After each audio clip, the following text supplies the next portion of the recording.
Jadi di padang mahsyar keadaan orang berbeza-beza. Dinukil dari As-Sa'labi bahawa manusia itu berbeza-beza di mahsyar. Di mahsyar mereka. Jadi maknanya As-Sa'labi telah menukilkan daripada Rasulullah SAW bahawa di padang mahsyar manusia akan bangun tetapi dalam keadaan berbeza. Assalamualaikum warahmatullahi wabarakatuh. Bismillahirrahmanirrahim. Alhamdulillahirabbil alamin. Wassalatu wassalamu ala asyrafil mursalin wa ala alihi wa sahbihi ajma'in. Allahumma zidna ilman nafi'an warzuqna fahman la yazul. Allahumma aftah lana futuhal arifin wa faqihna fid din. Allahumma aftah alaina hikmataka wanshur alaina min khazaini rahmatika ya arhamar rahimin. Allahumma arinal haqqa haqqan warzuqna ittiba'ah wa arinal batila batilan warzuqna ijtinabah. Allahumma a'inna ala dzikrika wa syukrika wa husni ibadatik wal jihad fi sabilik bi amwalina wa anfusina ya Rabb. Allahumma ij'al jam'ana hadha jam'a marhuma wa tafarruqana min ba'dihi tafarruqan ma'suma. Rabbana atina fid dunya hasanah wa fil akhirati hasanah wa qina adzaban nar wa adkhilnal jannata ma'al muqarrabin ya aziz ya ghaffar ya rabbal alamin.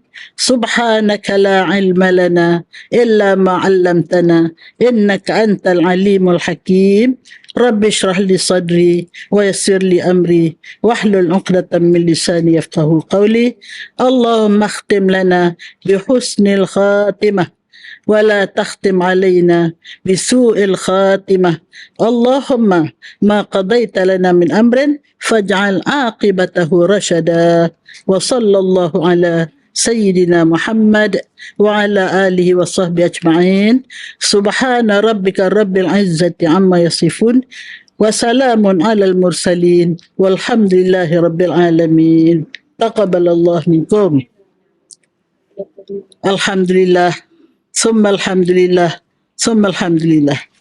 Syukur sangat-sangat kehadrat Allah Subhanahu Wa Taala yang telah memilih kita, yang telah menentukan kita termasuk di dalam hamba-hambanya yang dikasihinya, yang mana tanda kasih Allah itu sangat jelas di wajah hadirat sekalian.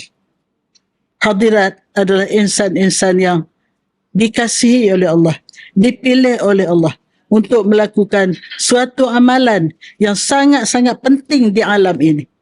Tidak ada suatu amalan yang lebih hebat daripada mencari ilmu. Apatah lagi lah kalau ilmu itu ilmu untuk mendekatkan diri kepada Allah Subhanahu Wa Taala dengan cara yang sebenar-benarnya. Walaupun kita berhajat untuk beramal, beribadat, andainya tanpa ilmu, mungkin ibadat kita tidak menepati sebagaimana yang dikehendaki oleh Allah Subhanahu Wa Taala. Sebab itu, Iqra merupakan kalimah pertama yang diturunkan oleh Allah Subhanahu Wa Taala untuk ditatap, ditadabbur oleh insan-insan yang ingin mendapat keridhaan Allah. Sebab itu, fa'lam annahu la ilaha illallah. Berilmulah kamu. Barulah kamu termasuk di dalam golongan orang benar-benar mengucap tiada Tuhan yang disembah melainkan Allah. Dan Nabi Muhammad adalah pesuruh Allah. Jadi saya dengar Ustazah Salwa tadi. Saya tertarik hati. Penekanannya ialah tentang bahagian yang terpenting di dalam diri kita, iaitulah hati. Allah tak lihat baju raya yang baru buat. Tadi Yati cerita dia baru buat upah baju raya. Hati-hati. Baju raya yang mahal itu sama ada menjadi apa? Menjadi sesuatu yang boleh mendatangkan pahala, menutup aurat, melahirkan kegembiraan di hari yang Allah sediakan untuk kita bergembira, ataupun baju raya itu menjadi sebab untuk kita dimurkai oleh Allah apabila tidak ada keikhlasan di situ.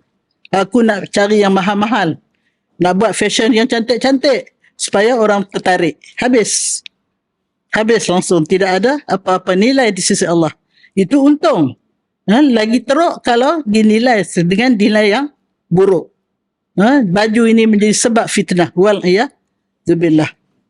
Saya ni bila cerita pasal baju susah hati. Sebab almari di rumah tu dah padat. Tak tahu bila nak kena cari masa untuk nak kurangkan. Allahu Akbar. Wal'iyadzubillah. Itulah nafsu manusia. Pergi Mekah cadang nak beli 2 baju je daripada rumah. Sampai sana nampak yang tu cantik, nampak yang ni cantik. Beli yang tu, beli yang ni, entah berapa baju balik. Jangan hadirat saja, saya pun sama juga. Itulah lemah kita dengan hawa nafsu. Wal'iyadzubillah. Minta Tuhan ampunlah dosa kita semua. Jadi itulah saya tertarik hati apa yang disebut oleh Salwa tadi. Tiap-tiap hari bercakaplah dengan hati. Tiap-tiap hari bersihkan zahir.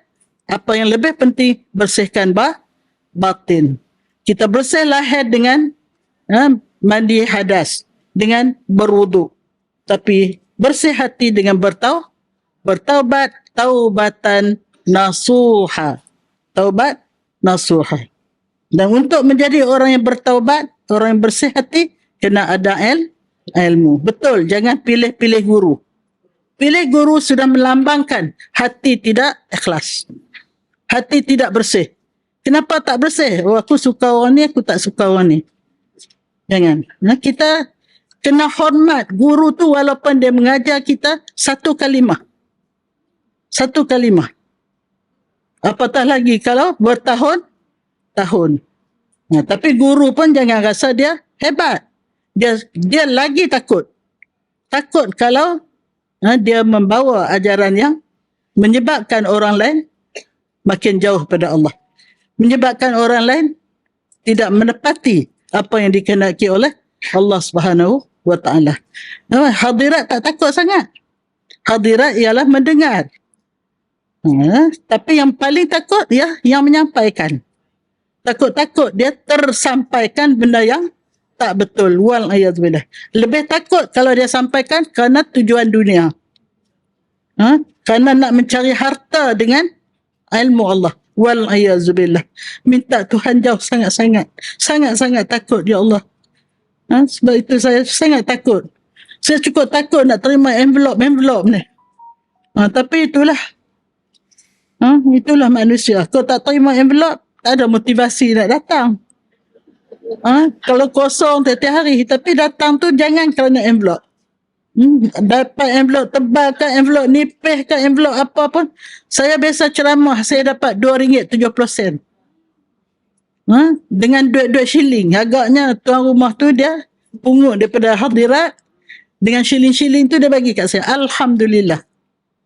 Tapi ada seorang ustazah, dia pergi satu tempat ni, peneroka ni. Jauh dia pergi. Melangkau negara, melangkau negeri. Bila balik, dia dapat duit kecil-kecil. Dia hantar balik, dia post balik ke kampung tu. Itu ustazah tu berpangkat tinggi tu. Berpendidikan tinggi tu. Tapi itulah. Hidayat Allah ini dia tak kira. Berpendidikan tinggi ke, berketurunan hebat ke, hatta Quraisy sekalipun. Kalau dia tidak menyediakan hati untuk menerima kebenaran, dia tetap tertutup, terlindung daripada kebenaran. Itulah yang berlaku pada darah daging Rasulullah. Bapa saudaranya sendiri yang mendidik dia dari kecil. Kita siapa? Tak ada darah daging Rasul. Tidak berbangsa dengan bangsa Rasul. Tidak dilahirkan di negeri Rasul. Tetapi Allah Ta'ala takdirkan. Allah Ta'ala aturkan. Lahir saja ke dunia. Di azan iqamah. Di kiri kanan telinga kita. Fahamkah hadirat sekalian? Ini merupakan anugerah Allah tertinggi di alam ini. Apabila kita sejak lahir di azan iqamah ke dalam telinga kita, maka suburkanlah azan iqamah itu apabila kita dewasa. Lebih lagi apabila diwata. Apa diwata? Dewasa. Lepas dewasa, diwata lah. Jadi maknanya apabila kita sudah berumur, berpengalaman, banyak pemandangan, banyak pengalaman, maka dewasakanlah jiwa, hati, rohani kita. Orang dewasa dipanggil kayis. Apa itu kayis? Man dana nafsahu lima ba'dal maut. Siapa yang mendanakan diri dia? Apa itu dana? Menundukkan diri dia. Melaksanakan, memanfaatkan diri dia untuk mencari kebahagiaan yang hakiki, kebahagiaan yang sejati. Kebahagiaan sejati bukan kekayaan di dunia, bukan pangkat tertinggi di dunia, bukan tercantik di dunia, tetapi orang yang menggunakan segala anugerah Allah di dunia ini untuk mencari bekalan di alam yang kekal abadi, di tempat yang tidak ada tolak bandingnya. Masya Allah. Jadi hadirat sekalian, terbayang, terlihat di wajah hadirat sekalian nadrah. Apa itu nadrah? Cahaya keimanan, sinar ketakwaan. Teruskanlah, suburkanlah. Jangan ada satu detik pun dalam hati ini kita lalai daripada Allah. Marilah kita berdoa sungguh-sungguh di taman syurga ini. Semoga Allah menjadikan kita hamba-hambanya yang mendapat anugerah tertinggi ini, iaitu mencintai ilmu, mencintai majlis ilmu, mencintai orang yang baik-baik, mencintai perkara-perkara yang boleh mendekatkan kita kepada Allah Subhanahu wa taala. Allahumma rzuqna hubbak wa hubba man ahabbak wa hubba ma yuqarribuna ila hubbik waj'al hubbaka ahabba ilaina minal ma'il barid. Faham tak? Tak faham. Ya Allah, kurniakanlah kepada hamba sekeping hati yang cintakan Kau, cintakan pencipta kita, dan cinta kepada orang-orang yang cintakan Kau. Siapa? Para nabi, para rasul, para wali, para awliya, para salihin, salihat, muslimin, muslimat, dan semua sekali. Wa hubba ma yuqarribuna ila hubbik, dan cinta kepada apa saja yang boleh mendekatkan kami kepada cintakan Kau. Cintakan majlis ilmu, cintakan orang yang menyampaikan ilmu, cintakan harta-harta, kereta kita yang boleh membawa kita ke tempat ilmu, cintakan orang-orang yang boleh menemani kita ke majlis ilmu, cintakan baju-baju yang membolehkan kita menyesuaikan diri dengan orang yang akan hadir ke majlis ilmu. Bolehkah hadirat datang dengan pakaian yang tidak menentang erat? Tapi kita cintakan baju ni kerana baju ni boleh membantu kita untuk melayakkan diri sebagai insan salihah yang akan hadir ke majlis ilmu. Termasuk ma tu. Ma ni dia umum. Apa saja yang boleh menyampaikan kita kepada kasihkan Kau. Kasihkan kereta bukan nak gilak kereta. Kasihkan kereta kerana kita suka kereta ni bersih. Yang kedua, kereta ni boleh bawa kita ke masjid. Kereta ni boleh bawa kita ke majlis untuk bersilaturahim. Membawa kita untuk pergi menziarah sahabat-sahabat kita yang uzur. Jadi kereta ni kita cinta dia. Bukan cinta kereta kerana kereta. No. Cinta kereta kerana Allah. Cinta kat pakcik ni. Ni dua-dua orang, 3 orang ni. Kerana mereka membantu kita untuk melengkapkan arahan-arahan, keputusan-keputusan yang dibuat oleh pihak masjid. Masjid diarah sekarang untuk rakam semua ya. Rakam semua apa yang disampaikan. Mereka sanggup berkorban ni agaknya tiap-tiap hari kot. Ataupun tukar-tukar orang. Macam mana pakcik? Tiap-tiap hari, hebat. Pakcik boleh masuk syurga kerana ini saja. Ikhlaskan niat. Kita cintakan pakcik-pakcik ni. Sorry ya, saya tua. Tapi penghormatan panggil pakcik. Cintakan pakcik-pakcik ni kerana pakcik menyelesaikan segala keputusan yang dibuat oleh pihak majlis, berkorban tiap-tiap hari, berapa jam di sini. Masya Allah. Takkan agaknya pakcik ni masuk dulu syurga pada saya. InsyaAllah. Amin pakcik. Ya Rabbal Alamin. Kenapa semangat sangat pagi ni? Pasal Ustazah Salwa lah tadi. Saya kau boleh saya nak suruh dia mengajar sampai terus. Dia pula tak mahu. Tapi hari ni hadirat sekalian, saya nak baca sendiri. Walaupun tergagap-gagap, walaupun slow.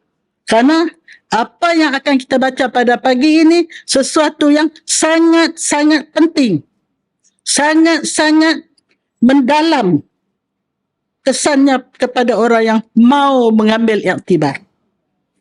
Saya menangis ketika membaca apa yang saya nak baca hari ini. Hati saya menangis. Mata menangis sikit-sikit.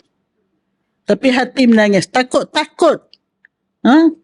Termasuk dalam apa yang kita akan baca hari ini.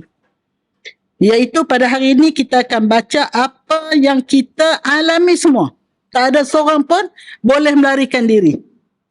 Iaitu peristiwa di padang mahsyar. Siapa boleh skip daripada padang mahsyar? Angkat tangan. Sila angkat tangan. Saya upah 1,000. 2,000. 10,000. Oh, tak ada seorang pun boleh angkat tangan supaya dia ada satu cara nak lari diri daripada padang mahsyar. Oleh itu rasailah apa yang kita akan baca ini sesuatu yang benar-benar menasihati kita supaya kita termasuk dalam mereka yang positif, mereka yang selamat di tempat yang sangat penuh dengan huru-hara. Masya Allah. Jadi inilah. Jadi dia kata, pertama sekali kita berterima kasihlah. Mari kita baca Al-Fatihah supaya diberkati apa yang ilmu yang kita baca. Kita hadiahkan pahala Al-Fatihah ni kepada guru terbesar kita, kekasih kita, Rasulullah SAW, dan pahala yang seumpamanya kepada mereka-mereka yang terlibat mengarang kitab ini. Khususnya Syekh Imam As-Suyuti. Imam As-Suyuti mengarang kitab ini dan sangat-sangat memberi kesan kepada pembacanya yang diberi Allah sekeping hati yang pandai mengambil iktibar daripada ilmu yang dia baca. Ada orang baca, tapi habis baca habis. Tidak ada apa-apa kesan. Itu malanglah tu. Jadi sebab itu kita baca, jangan laju. Tapi kita baca dengan perlahan. Kalau boleh, baca kuat-kuat. Seorang-seorang pun baca kuat-kuat. Biar dia dengar oleh telinga. Didengar oleh telinga kepala dan didengar oleh telinga hati. Kita ada dua. Ada mata kepala, ada mata hati. Ada telinga kepala, ada telinga hati. Jadi kalau kita baca kuat, lebih lama sikit kesan dia di dalam hati kita. Diam diri kita, insya-Allah akan memberi faedah dalam amalan kita, perbuatan kita. Okey, kita start. Kita Al-Fatihah. Al-Fatihah. A'udzubillahi minasyaitonirrajim. Bismillahirrahmanirrahim. Alhamdulillahi rabbil alamin. Ar-Rahmanirrahim. Maliki yaumiddin. إياك نعبد وإياك نستعين اهدنا الصراط المستقيم صراط الذين أنعمت عليهم ghairil maghdubi alaihim waladdallin. Amin. Amin ya rabbal alamin. Bismillah, alhamdulillah, wassalatu wassalamu ala rasulillah. Ya Allah, ya Tuhan kami, sampaikanlah berkat Al-Fatihah, pahala Al-Fatihah ni kepada kekasih kami Rasulullah SAW, dan kepada para sahabat dan kepada semua ulama-ulama, khususnya pengarang kitab ini dan sesiapa saja yang terlibat dalam menerbitkan kitab ini.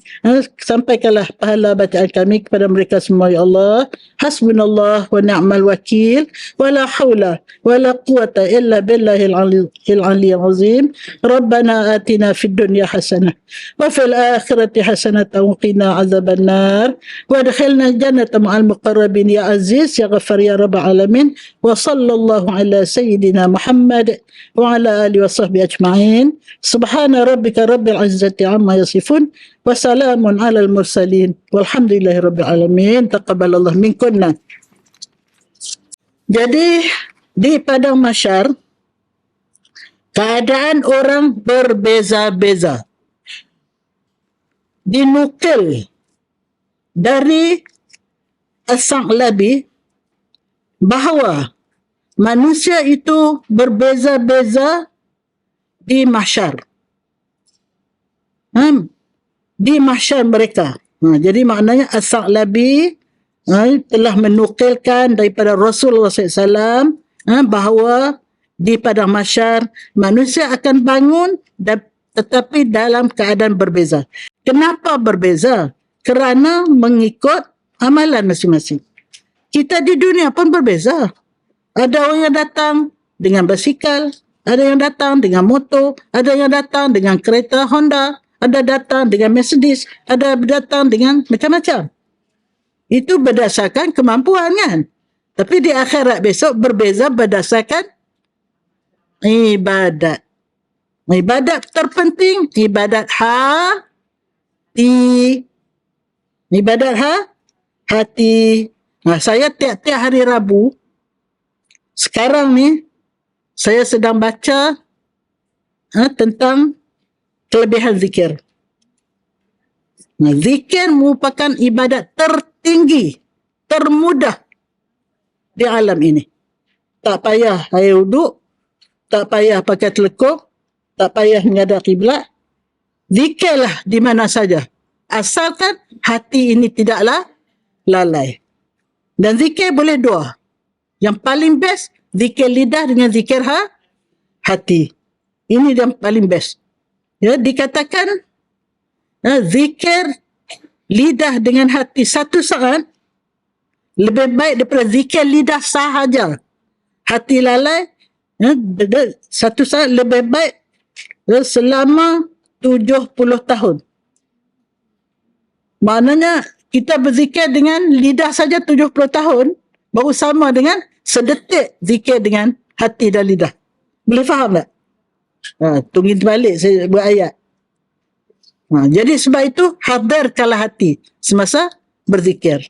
Dan zikir ni terlalu luas maknanya. Bukan subhanallah alhamdulillah saja. Kita pergi beli barang, kita bayar barang. Kenapa kita bayar? Kenapa tak ambil berbalik je, tak payah bayar? Kerana ingat Allah. Allah larang kita mencuri. Jadi kita bayar duit pada penjual itu termasuk majlis zikir. Itu masuk majlis zikir. Apatah lagi lah kalau betul-betul berzikir. Subhanallah. Jadi itulah. Jadi yang menjadi sebab berbezanya cara bangun di padang mahsyar kerana berbezanya kita punya amalan. Ada orang buat amalan punya teruk. Istighfar sehari 1000 kali, 2000 kali, 3000 kali. Bila sampai di akhirat, zero. Kenapa? Kerana dia berzikir, lepas zikir dia mengumpat. Dia berzikir, lepas berzikir dia mencuri. Dia hasad dengki dan sebagainya. Dia bertaubat, beristighfar, tapi dalam masa yang sama, istighfar itu tak sampai ke hati. Istighfar itu tidak lebih daripada lidah saja. Tak angkat pun ke setakat lidah saja istighfar itu. Zero. berhati-hatilah dengan amalan yang merosakkan kita punya ibadat.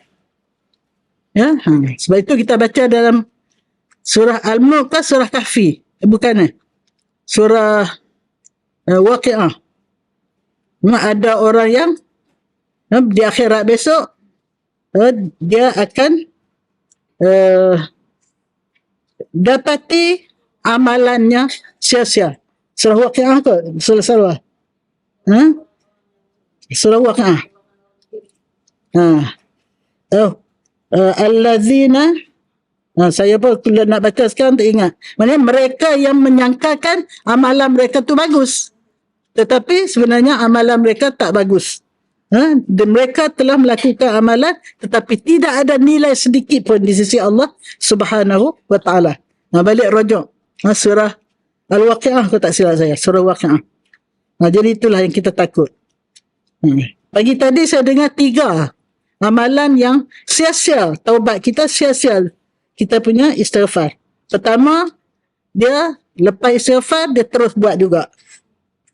Tobat buat balik, tobat buat balik. Yang kedua, makan harta yang haram. Yang kedua, makan harta haram, makan riba, rasuah.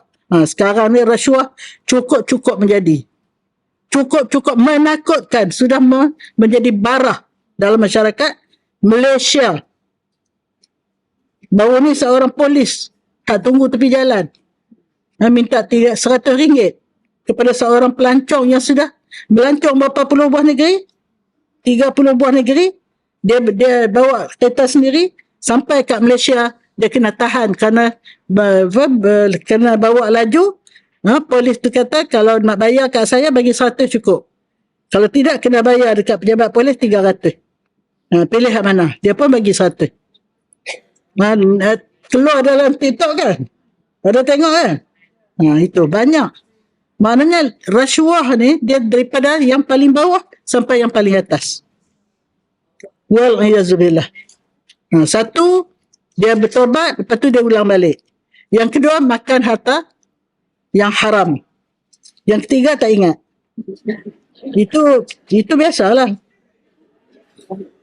Siapa boleh sambung? Ustazah Salwa boleh sambung. Okey.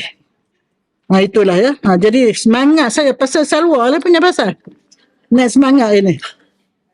Okey. Jadi itulah, kita faham lah ya. Jadi sebab itu bersihkanlah hati tiap-tiap hari. Ambillah suatu kefahaman bahawa ibadat hati jauh lebih penting daripada ibadat anggota lahir. Ibadat anggota lahir terhenti kepada ibadat hati. Kalau hati ikhlas, kita sedekah dapat pahala. Hati tak ikhlas, kita buat berjihad fisabilillah pun tak dapat apa-apa. Rasulullah kata, pergi minta pada orang yang kamu minta supaya kamu disanjung semasa di dunia dulu. Supaya orang kata kamu pahlawan. Dia minta kat dia pahala. Allah kata. Kenapa? Hatinya tidak ikhlas, walaupun dia sudah mengorbankan nyawa sampai mati syahid di medan perang, tapi sebenarnya dia tidak mati syahid di sisi Allah Subhanahu wa taala. Wal-iyazubillah. Okey. Itu baru syarat tentang berbeza. Barulah nak masuk. Yang pertama, di antaranya berkenderaan. Itulah golongan yang muttaqin. Ini yang orang-orang yang paling baik lah. Dia keluar daripada kubur dia nak pergi ke mahkamah Allah berkenderaan. Dikatakan antara kenderaannya ialah udhiyah dia. Apa itu udhiyah? Korban-korban dia di Aidil Adha, kan? Kita buat korban tiap-tiap tahun, insya-Allah. Semua korban-korban kita itu akan menjadi tunggangan kita, akan menjadi keinderaan kita. Tapi itulah syaratnya, kena ikhlas dan kena iqtida. Dia syarat terima amalan dua. Pertama ikhlas, yang kedua iqtida. Apa dia iqtida? Betul-betul mencontohi apa yang ditunjukkan oleh Rasulullah sallallahu alaihi wasallam. Ya, itu. Itu yang pertama. Di antara lagi, ini yang kedua. Di antara lagi berjalan kaki. Itulah orang yang sedikit amalannya. Dia tak ada kenderaan. Amalan dia tu tak cukup. Nak naik basikal pun tak cukup. Basikal pun tak mampu untuk dia beli dengan amalannya. Ibarat di dunia ni lah. Pendapatan dia nak beli basikal pun tak cukup, maka dia terpaksa jalan kaki. Banyak di dunia ni. Yang income dia tak cukup kan. Dia terpaksa jalan kaki. Paling-paling naik bus free. Bus free. Di Selangor ada bus free. Kau Negeri Lain tak ada pula bus free. Siapa ada Negeri Lain kena main Selangor. Ada bus free. Jadi maknanya mau tak jalan kaki. Timbul di Seksyen 21. Di sini kubur kat mana? 21 juga. Timbul Seksyen 21 nak pergi pada Mahsyar no, di Palestin no. Palestin pada Mahsyar nak jalan kaki daripada Seksyen USJ 9 nak sampai ke Palestin. Jadi sebab itu tak tahu. Sebab apa? Sebab seluruh alam ni dah kucai lana habis dah. Tungging terbalik dah. Hancur lebur dah. Sudah menjadi seperti debu. Seperti tepung yang kita ayak. Ini dunia sekarang ni. Bukan takat debu kecil-kecil. Macam tepung diayak. Begitulah. Tak tahulah. Roh saya tenggelam. Timbul terpelanting ke manakah. Roh salwa ke manakah. Wallahu a'lam. Yang pasti amalan kita lah. Yang akan menyenangkan kita. Bila kita bangun di tempat yang dibangunkan pada hari kiamat. Dan menuju kepada mahsyar untuk menghadapi pengadilan yang maha basir. Fa'inna naqida basir. Sesungguhnya hakim pada hari itu sangat celak. Hakim hari ini dia celak mata kepala aja. Mata hati dia tak nampak. Dia boleh hukum berdasarkan cukup saksi. Cukup evidence. Betul kan? Evidence tu apa? Hujah. Bukti. Dia boleh tu. Ada orang boleh buat bukti-bukti palsu. Ada orang boleh diupah menjadi saksi palsu. Jadi pengadilan di dunia tidak tepat. Kadang-kadang yang tak bersalah dihukum bersalah kerana diberi sekian juta. Hakim pun manusia juga. Letak dia satu lori duit depan mata, gelap juga mata. Jadi mahkamah di dunia tidak tepat. Yang tepat mahkamah yang pengadilnya, hakimnya ialah naqid. Allah yang sangat telus. Dia punya ilmu Allah itu sangat-sangat terang, jelas, lahir dan batin daripada A sampai Z. Tidak ada peluang untuk pesalah-pesalah itu nak mengelak diri. Pencuri, dia punya saksi dia tangan yang curi tu. Dia punya saksi dia baju yang dia pakai masa curi. Dia punya saksi dia tempat barang yang dia ambil tu. Yang dia punya saksi barang tu sendiri akan bangun. Saya telah dicuri oleh sekian. Ada peluang tak dia nak lepas diri? Tidak ada peluang. Jadi berdasarkan ini, fahamlah. Fa'inna naqidah basir. Hakim sangat-sangat celak. Luar dan dalam. Dulu dan sekarang. Dan bila-bila. Masya Allah. Jadi, jangan masuk orang yang kedua. No. Tak mau golongan kedua. Tak larat jalan kaki. Tambah saya lagi tak larat lah. Nak main sini pun kena tuntun. Itu dah cantik. Dulu kena naik kursi roda. Sekarang ni tak naik dah. InsyaAllah jumpa sekali lagi. Tengkok pun tak tunduk dah. Ni nampak cergas sikit tak? Daripada dulu. Ini ada rahsia. Rahsia dia tak boleh cerita lah. Nampak tegak sikit kan? Selalu tunduk ada warak aja. Ini tak warak. Itulah. Jadi golongan kedua berjalan kaki kerana amalannya terlalu sedikit, tidak mampu untuk menjadi kenderaan untuk dia bangun daripada kubur untuk pergi ke mahkamah Allah di padang mahsyar. Dua. Yang ketiga, di antaranya ada yang berjalan dengan kaki di atas dan mukanya menyuduk bumi. itulah orang yang kafir dan orang-orang yang makan riba. Makan riba. Jadi maknanya, bayangkan kepala atas, mukanya yang dia selalu budak kecil yang tak mampu berjalan, dia berjalan dengan dada kan? Kan? Dia apa dia panggil? Menyulur. Dia menyulur dengan dada. Adakah budak kecil berjalan dengan menyulur dengan muka? Tak ada. Di padang mahsyar ada. Dia berjalan menyulur dengan muka. Bayangkan kalau badan tu 70 kilo, muka nak bawa badan 70 kilo, nak menyulur daripada Al-Falah nak pergi padang mahsyar di Palestin. Sanggup tak? Sanggup tak? Tak sanggup. Kalau tak sanggup, hadirlah majlis ilmu. Bersihkanlah hati. Bercakap setiap hari dengan hati. Hai hati, kamu raja. Kamu mesti baik. Kalau kamu baik, seluruh anggotaku akan baik. Kalau kamu jahat, seluruh anggotaku akan jahat. Itu. Kita boleh jadi hakim terhadap hati kita. Kita tahu hati kita bersih ataupun kotor. Bersihkanlah selalu sementara masih ada masa. Sebelum sampai nyawa di halqum, di ghargharah. Alhamdulillah, Allah panjang umur kita. Hari ini kita dapat berbeleteh panjang. Saya pun dapat beleteh kepada diri saya sendiri. Bersihkanlah hati setiap hari. Itu yang ke bawah. Yang ketiga ya. Yang keempat, di antaranya lagi ada yang berupa seperti kera. Itulah orang-orang yang berzina dan orang-orang yang mengadu dombakan manusia. Dua. Ini contoh saja ni. Ya. Dia berzina, apatah lagi dia berzina ada dua jenis. Satu berzina kerana nafsu dia tak dapat tahan. Dia berzina. Satu lagi berzina kerana mencari rezeki melalui zina. Saya pernah dibawa seorang budak tingkatan 3. Badannya sedap. Didapati duit dalam bank Islam lebih 40,000.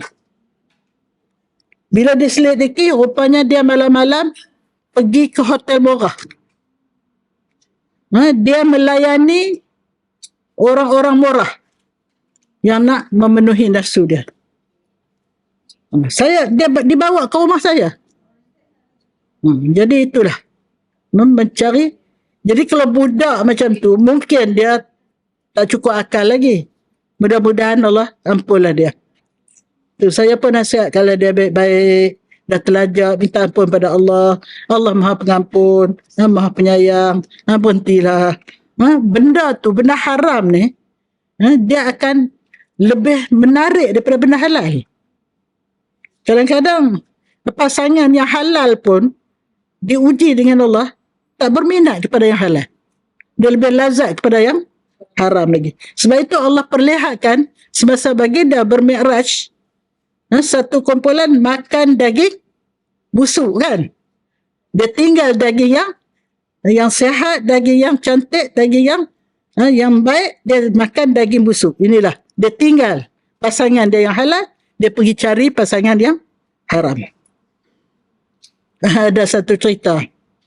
Ini cerita olok-olok lah, bukanlah sungguh. Tak tahulah, mungkin sungguh. Orang Arab, dia pergi ke Thailand. Dah tahu cerita, tak payah tahu, tak payah cerita lah. Dia pergi Thailand. Masya Allah. Wanita-wanita Thailand yang ni lah, yang tak elok tu lah. Dia pakai cantik-cantik lah. Tunjuk aurat, tunjuk body, tunjuk sah. Dia tengok dari jauh. Masya Allah. Bila dekat, Alhamdulillah. Bila bertemu,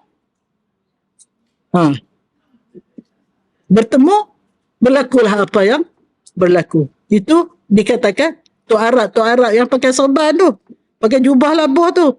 Sebab itu iman itu bukan terletak kepada apa? Pakaian. Iman itu terletak pada hati. Berhati-hatilah dengan hati. Dia tak kata bermata-matalah dengan mata, tak.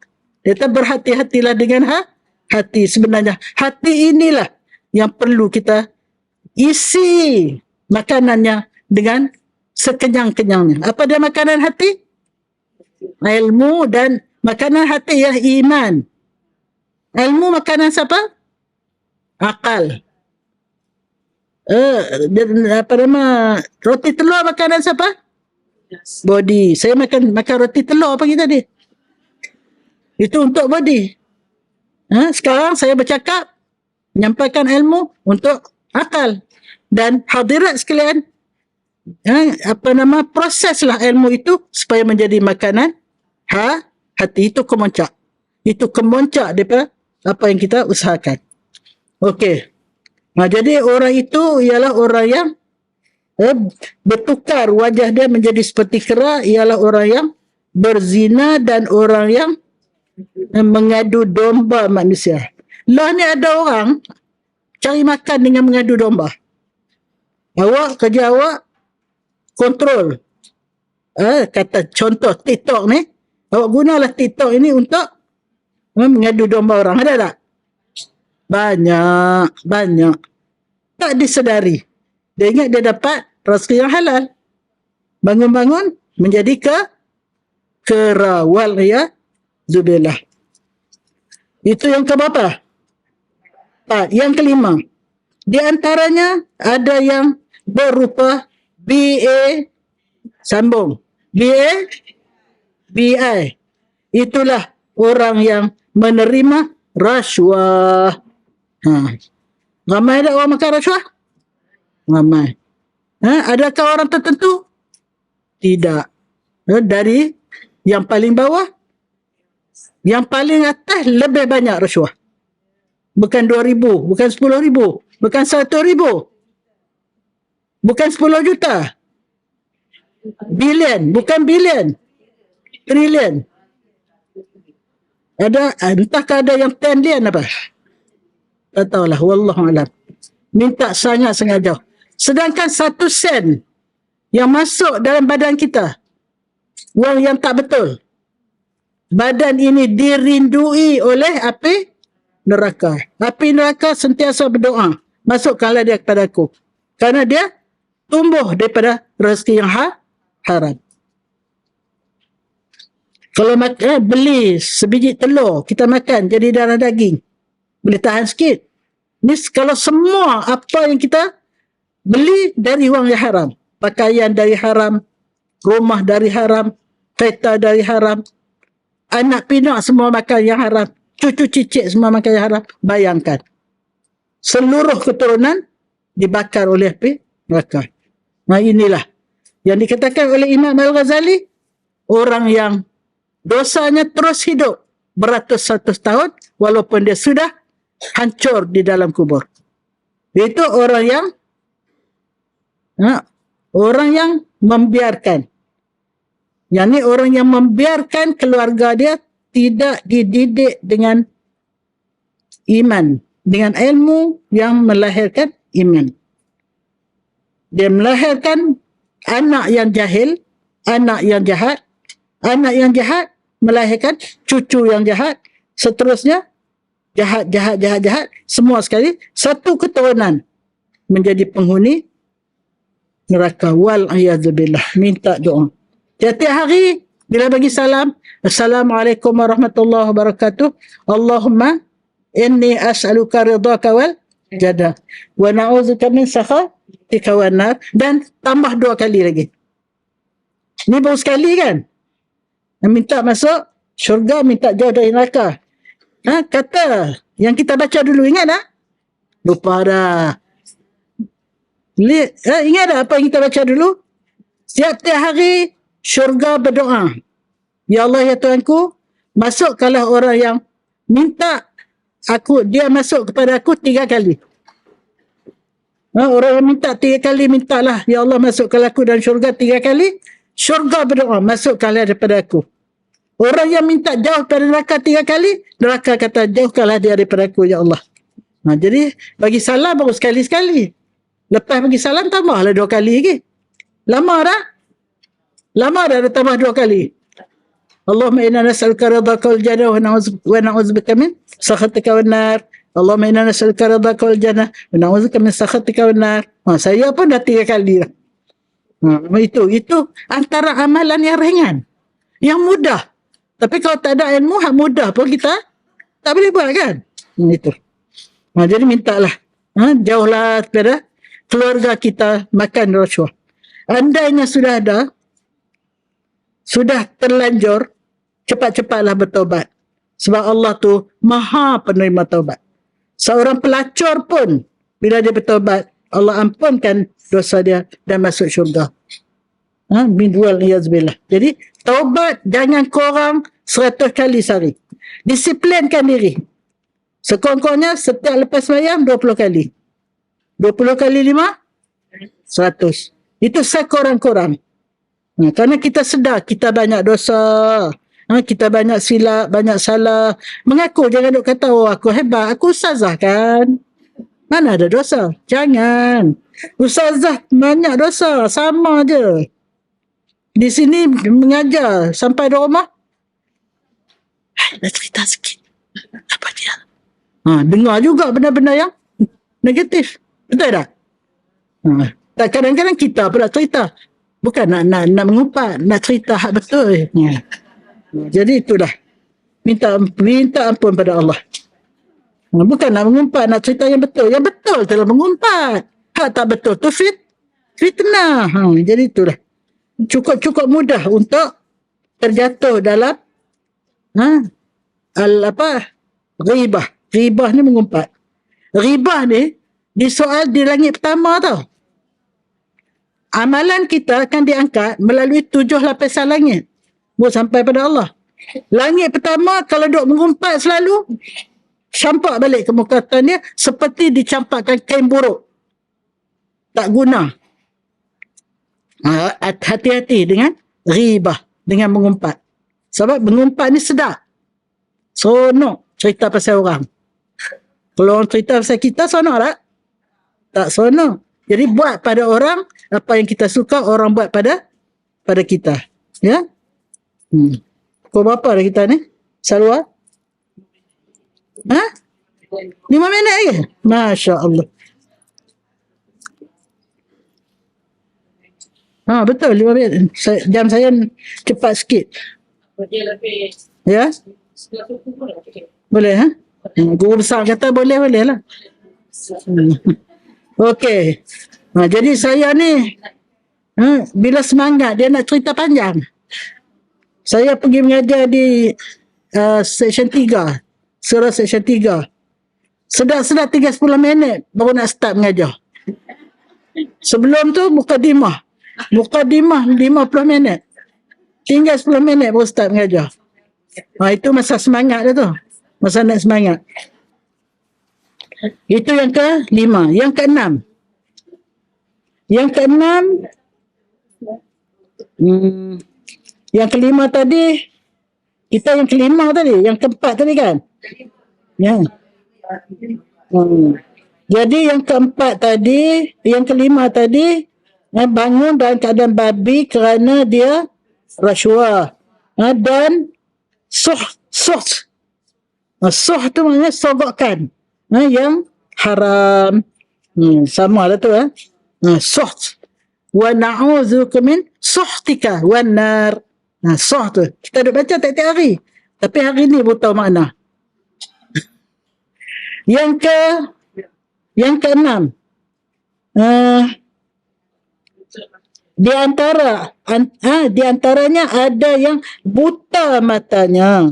Itulah orang yang bersikap zalim dalam hukum syarak. Jadi hukum syarak ni sebenarnya semua hukum ni sepatutnya syarak. Apa-apa kesalahan di dunia pun sepatutnya dihukum mengikut syariat Allah. Apa itu syariat Allah? Ialah hukum hakam yang diturunkan oleh Allah untuk menjadi panduan bagi memberi keadilan kepada seluruh hamba Allah ni. Tak timbul. Ini mahkamah sivil, ini mahkamah syariah. Mahkamah syar'iyah. Tak timbul. Tapi inilah kehendak manusia yang buta agama. Kita terpaksa mengikut syarat kemerdekaan kita. Kamu nak merdeka boleh, tapi kena pakai undang-undang siapa? Undang-undang orang putih. Orang putih mana kena mahkamah syariah, mahkamah syariah. Jadi terpaksa. Kalau kita nak salah kepada pemimpin kita, kena saya tak tahu nak kata. Kalau Tengku Abdul Rahman tak terima, kita tak merdeka. Duduk dalam penjajahan sampai bila-bila. Kalau dia terima, kita tak boleh jalan hukum yang kita nak. Hukum Allah. Kita kena ikut hukum mereka. Jadi pilih antara dua. Telan mati mak, luah mati bapa. Akhirnya tak sama ke apa. Telan pun tak, luah pun tak. Jadi itulah. Jadi kita tak boleh blame 100% pada pemimpin. Ada pemimpin yang tak kisah. Nak jalan hukum syarak tak jalan, dia tak kisah. Ada pemimpin dia benar-benar dia nak jalankan hukum Allah. Tetapi disekat oleh undang-undang parlimen British. West apa dia panggil? West? Undang-undang British. Undang-undang UK. Bukan undang-undang US. Sebab UK lah yang menjajah kita. Tapi ada pemimpin yang nak sangat menjalankan hukum Allah, tapi tak dapat. Tapi dia telah buatlah setakat yang mampu. Dia didiklah rakyat supaya kita lah jalan hukum Allah di dalam diri kita. Kalau tak dapat di mahkamah dunia ni. Jadi sebab itu kepada mereka yang tak mahu kepada hukum syarak, inilah yang bangun dalam keadaan bisu. Masa Allahyarham jadi mufti, sekumpulan pegawai tinggi daripada PTPTN, iaitu yang budak-budak universiti dia ambil pinjaman. Dia minta fatwa daripada mufti pada masa itu, Allahyarham suami saya. Dia kata, Ustaz, Datuk, kalau kita ambil 1% saja daripada pinjaman budak-budak ni, sudah cukup untuk menjalankan pentadbiran urusan PTPTN ni. Dan budak-budak tu tak terbeban. Budak-budak miskin, orang kaya dia tak ambil kan. Jadi kalau begitu baguslah. Ambil 1% lah. Mudah-mudahan 1% tu tidak menjadi haram.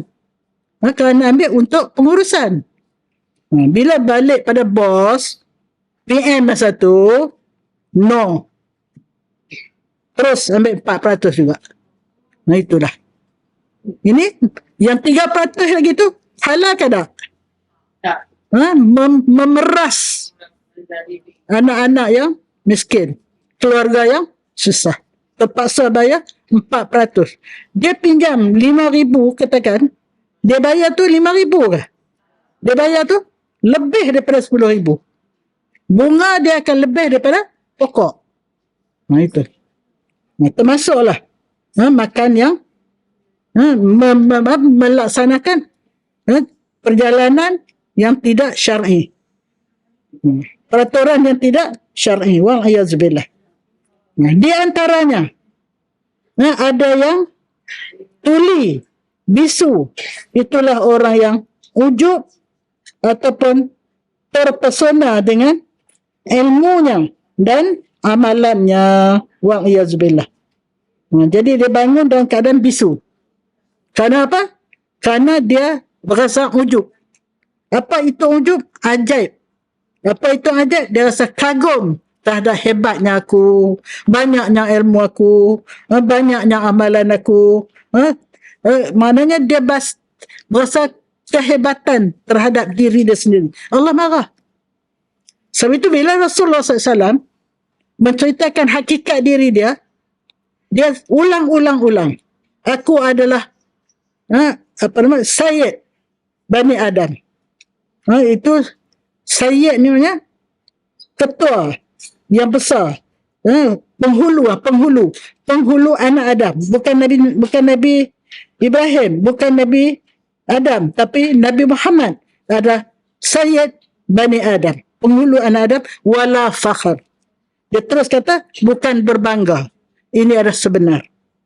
Sebab itu kalau wali-wali Allah cerita segala apa yang ada di dunia ini adalah untuk manusia, dan manusia yang paling hebat ialah Nabi Muhammad sallallahu alaihi wasallam. Nabi Yusuf cantik, handsome, tapi hanya separuh kehandsomean aku. Bayangkan, kalau tengok wajah Nabi Yusuf potong tangan, patut potong buah apple, tapi potong tangan kerana terlalu handsome. Bagaimana kalau sekali ganda kehandsomean Nabi Yusuf? Bagaimana handsomenya Rasulullah sallallahu alaihi wasallam.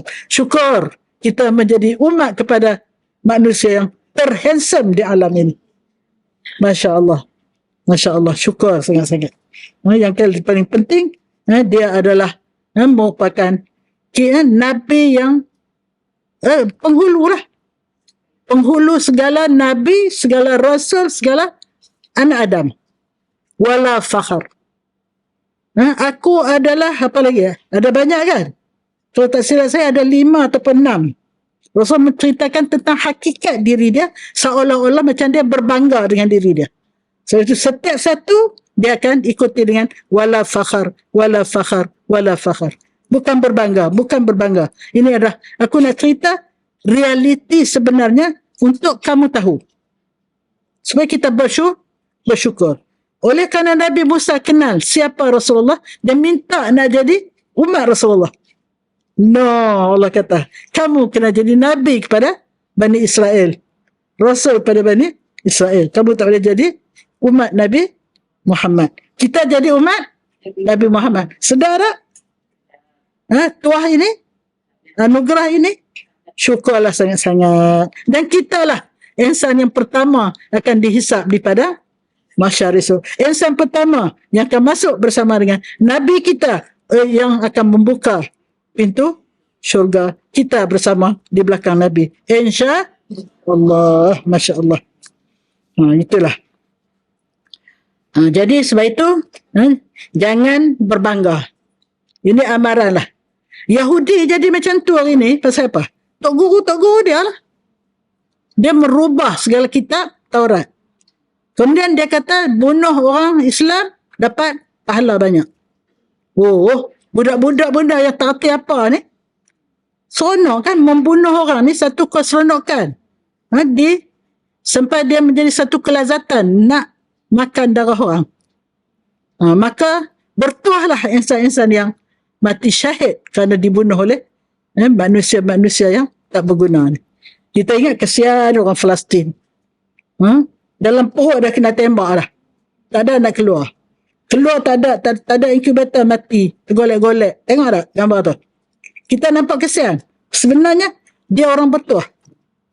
Dia tak sempat merasa azab di dunia ni. Dia sudah dijemput sebagai mati syahid. Sekarang dia bukan baby di sana. Dia sedang berlari-lari di taman syurga. Baby-baby yang mati syahid tu. Dan yang tua-tua pun yang mati syahid, InsyaAllah dia sedang berlari-lari di taman syurga. Saya dapat satu dia kalau batu bersorak tu, itu dia panggil batu bersorak. Saya dapat katakanlah batu bersorak ditulis di atas kayu zaitun. Dia orang tulis apa? Orang Palestin bagi kat saya. Dia bagi pada Salimah lah kat saya. Saya mewakili Salimah.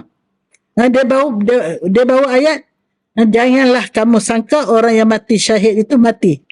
Tetapi mereka terus hidup dan sedang mendapat rezekinya daripada Allah. Itu dia tulis ayat Quran tu. Boleh balik rojok. Kemudian di bawah sekali dia buat satu lagi. Kayu kecil di bawah tu. Wahai Salimah, dia kata, orang-orang yang anda bantu sedang menunggu anda di pintu syurga. Masya Allah. Jadi Alhamdulillah. Kita dah 3 kali hantar bantuan ke Palestin. Kali pertama 130,000, kali kedua 150,000, kali ketiga kita khusus hantar kepada Hamas 100,000. Dan saya kata jangan stop. Lagi tak merdeka Palestin, lagi dia ni bukan setakat mengorang, lebih tambah lagi penderitaan dia orang. Sebab itu saya tak buang ni. Hari raya apa saya nak pakai? Habis buang lama dah. Tak ingat dah Palestin. Ingat, tapi tak nampak pun. Tengok guru besar kita. Guru besar kita. Tengok. Pakai Alhamdulillah. Lagi tak merdeka Palestin, hari raya pun saya akan pakai. Pakai baju raya, atas dia, hati ini bersama dengan orang yang tak dapat berhari raya. Bayangkan. Bayangkan, tidak ada makanan, tidak ada minuman, tidak ada api, tidak ada air. Bagaimana mereka boleh hidup? Mereka berhidup dengan zikrullah. Itulah seminggu Zainab Al-Ghazali hidup di dalam bilik sempit bersama dengan 24 anjing liar, bukan anjing liar, anjing polis. Seminggu bersama dengan anjing polis yang dilaparkan bersama dengan Zainab Al-Ghazali dalam bilik kurungan polis di Mesir. Anjing kenal siapa. Dia tak sentuh pun Zainab Al-Ghazali. Seminggu tak diberi makan. Rasulullah datang dalam penjara. Beri dia makan. Dia kenyang. Itu dah. Orang Palestin sekarang makan subhanallah, alhamdulillah, wa la ilaha illallah, wallahu akbar. Dan siapa yang nasib baik boleh hidup sampai zaman Dajjal, Al-Masih Dajjal, tidak ada makanan masa tu. Yang paling ramai, siapa yang boleh bagi makanan dengan ujian daripada Allah? Dajjal tu boleh bagi makanan. Dajjal tu dia boleh tumbuhkan pokok, boleh sediakan apa kita nak. Hidup hari-hari tak ada makanan. Maka yang paling ramai rosak iman ikut Dajjal kerana nak apa yang dibagi oleh Dajjal ialah wanita. Wanita ni tak kuat iman. Lapar sikit, susah sikit, terus korbankan akidah dia. Bukanlah kita. Mudah-mudahan tidak kita lah. Yang saya kesiannya, cicit saya. Kalau mengikut Syekh Yasin yang menubuhkan Hamas tu, 2,100 tahun, 100 tahun, kan 80 tahun, 80 tahun, 80 tahun. Dia satu generasi 40 tahun. Dua generasi 80 tahun. Kalau 80 tahun, Israel yang merompak Palestin ialah tahun 2024. 2024 tu mungkin saya dah tak ada. Tapi kesian pada anak cucunya. Sebab itu kalau kesian, didiklah mereka dengan iman. Iman. Itu. Itulah. Jadi ini nasihat kepada sebab itu ada cerita. Ini bukan cerita, ini macam hadis kursi. Allah Ta'ala berkata pada satu orang Yahudi, ulama dia, engkau sebelum kau mati, engkau sudah bertaubat.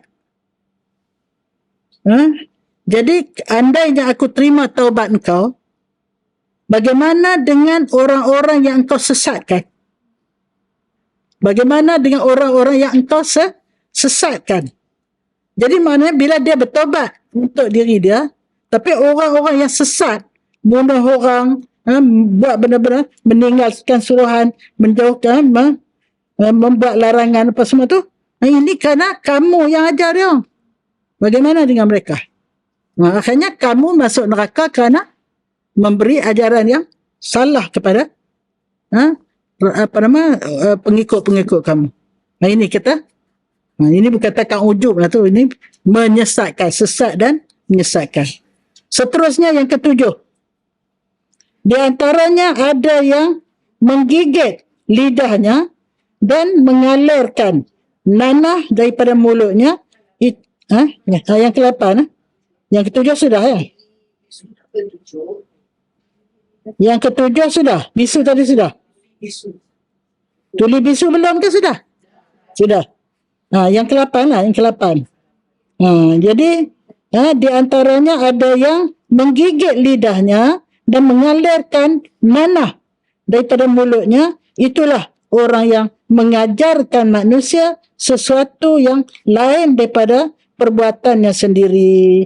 Ini orang yang bercakap tak serupa bikin. Suruh orang baik dia jahat. Suruh orang ikhlas dia tak ikhlas. Inilah.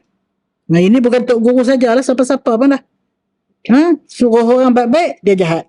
Wa'iyazbillah. Yang ke-9.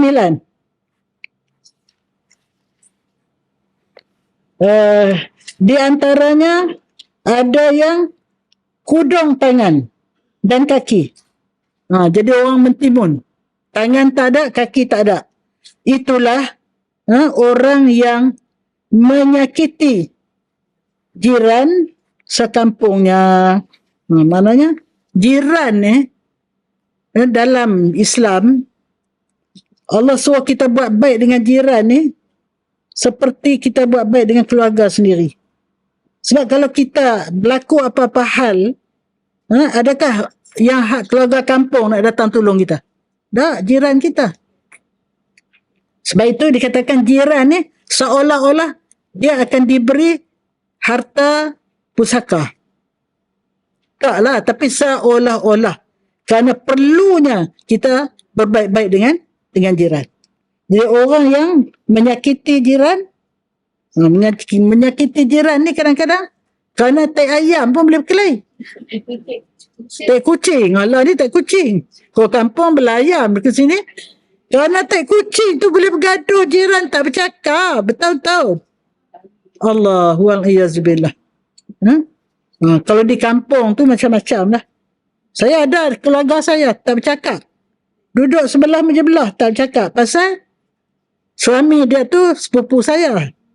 Bila suami tu meninggal, isteri tu bawa keluarga dia mai duduk rumah pusaka. Jadi adik-beradik lain tak puas hati. Rumah pusaka patut dibagi-bagikan. Ataupun jual, dibagi-bagikan duit tu. Tiba-tiba dia bawa segala keluarga dia agaknya dia keluarga susah lah kot.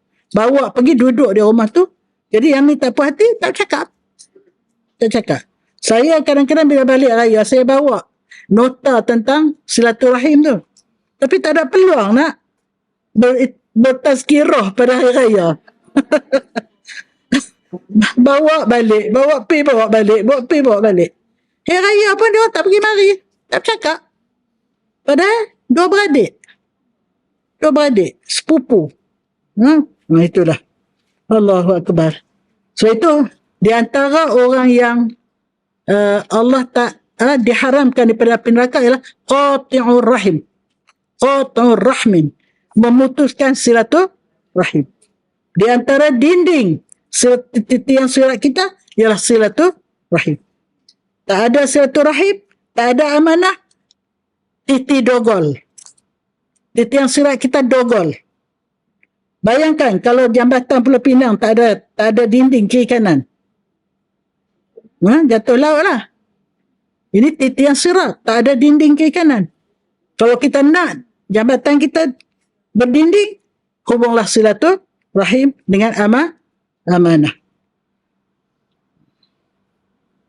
Itu yang ke-9 Yang ke-9, orang yang menyakitkan hati jiran. Yang ke-10, di antaranya ada yang tersulah di atas batang kayu dari api. Kalau tersulah, kayu tu ditusuk dari bawah. Itu makna tersulah.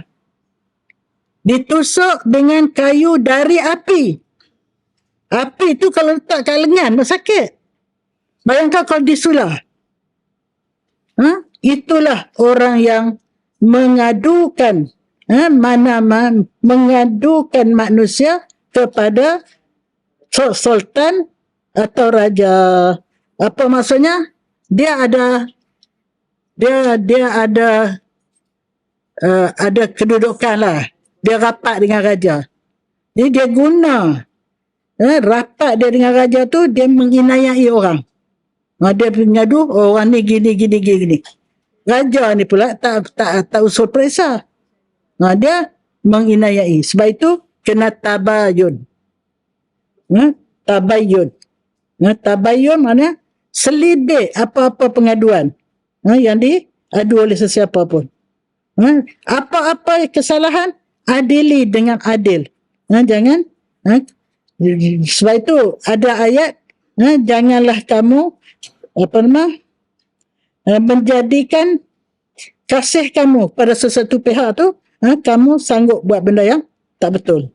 Inilah yang dikatakan sifat jahiliyah. Sebab itu dia ada ta'assub jahili. Ta'assub jahili ni maknanya kita sayang pada satu orang, kita akan sokong dia sama ada dia salah atau betul. Masa jahiliyah. Ini anak aku, dia buat jahat pun, aku kena sokong dia. Ini keluarga aku. Sebab itu Rasulullah, bila dia diutuskan menjadi Rasul, dia isytiharkan, andainya Fatimah anakku sendiri mencuri, akan ku potong tangan dia. Maknanya, walaupun anak Nabi buat salah, tetap salah. Tetap dijalankan hukum yang adil. Itu yang. Allah ni kita banyaklah perlakuan dalam masyarakat kita. Kalau orang tu kita sayang, kita tuntut supaya dia tidak dihukum dengan hukum yang sebenar. Kita tak sedar, kita sudah ada sifat jahiliyah. Bila Rasulullah diutus, Rasul kekalkan ta'assub itu. Tapi ta'assub Islamiah. Yang tadi ta'assub jahiliyah. Bagaimana ta'assub Islam? Kamu orang yang buat salah itu, kamu nasihat dia supaya berhenti pada kesalahan. Itu ta'assub Islam. Bila orang yang kamu sayang buat salah, kamu nasihat dia, bukan kamu sokong. Kamu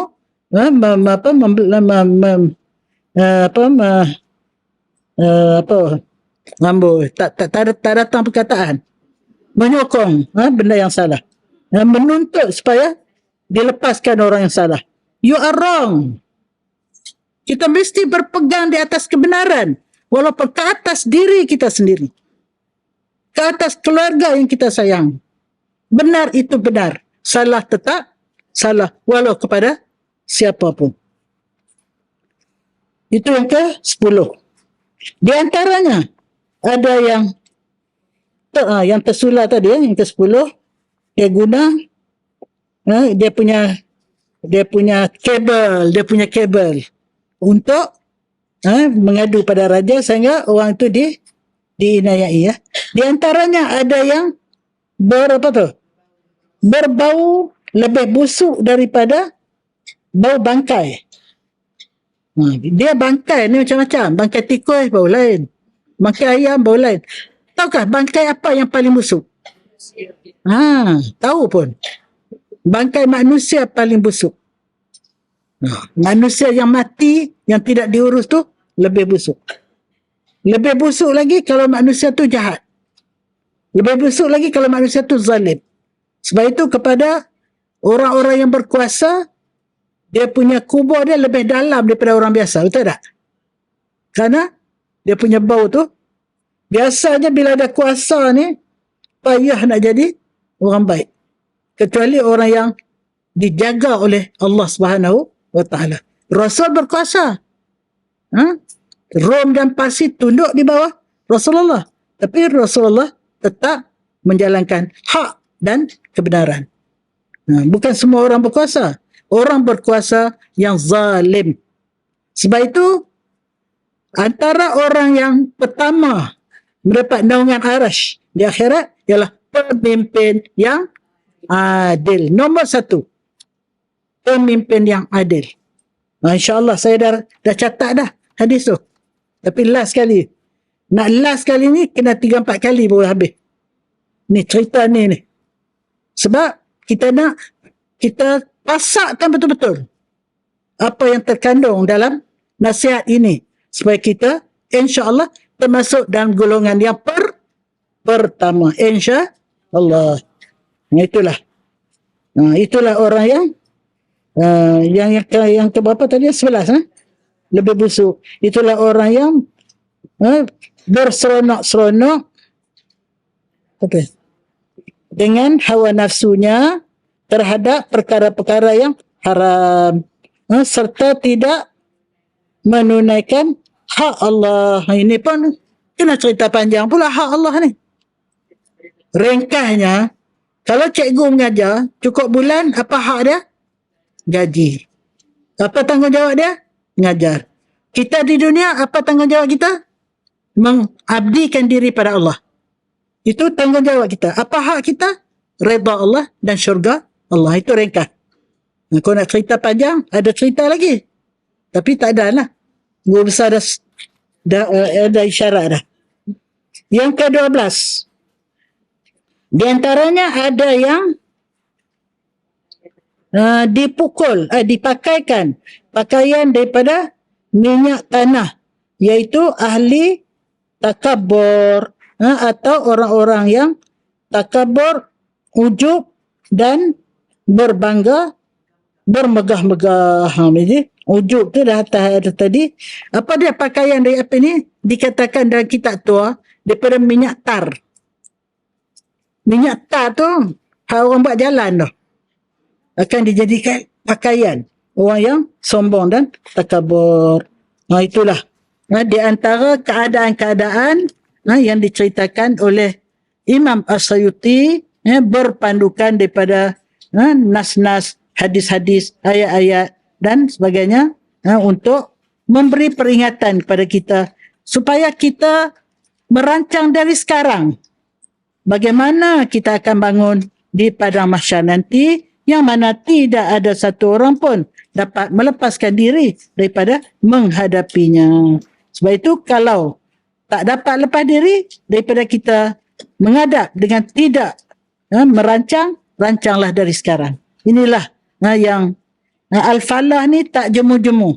Tiap-tiap hari buat program untuk menjadikan kita insan-insan yang mempersiapkan diri awal-awal sebelum kita menghadapi keadaan yang berbagai-bagai dahsyatnya. Dia bukan semua dahsyat. Orang yang bersiap, dia akan bertuah sangat. Orang yang tak bersiap, inilah orang yang menyesal kemudian. Kita kena menyesal dahulu pendapatan. Menyesal kemudian tak berguna. Sekian wabillahi taufik. Wassalamualaikum warahmatullahi wabarakatuh. Subhanakallahumma wa bihamdika asyhadu an la ilaha illa anta astaghfiruka wa atubu ilaik. Bismillahirrahmanirrahim. Wal 'asr innal insana lafi khusr illa alladhina amanu wa 'amilus solihat wa tawasaw bil haqq wa tawasaw bis sabr. Ini ada